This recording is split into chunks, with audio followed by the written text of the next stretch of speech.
अस्सलाम वालेकुम जी मेरे फ्रेंड्स, उम्मीद है सारे खैर आफियत दे नाल हो गए। तो अज तुहानू नज़ारा कराइए आज़ाद कश्मीर दे। आए हाय हाय उस पुल दा और उस पानी दा। अज गर्मी सफ़र करके आए हैं। यह पुल तुहानू नज़र आ रहा होगा जिहड़ा मंगला डैम तो बिजली बनती है। वो जनाब पानी जिहड़ा उन्हां चों फालतू पानी हुंदा है वो ये नहर नूं दिंदे ने। ते यह आज़ाद कश्मीर दे विच मौजूद है यह पुल।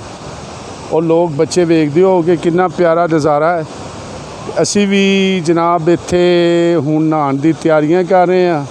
माहौल वेखो माशाल्लाह, सफ़ेद बिल्कुल वाइट पानी, बच्चे वेखो छोटे छोटे।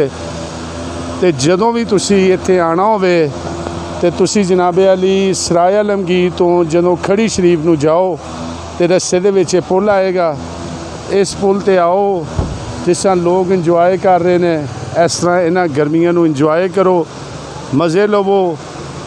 तो हुण इस टाइम गर्मी दे नाल बहुत बुरे हालात होए ने।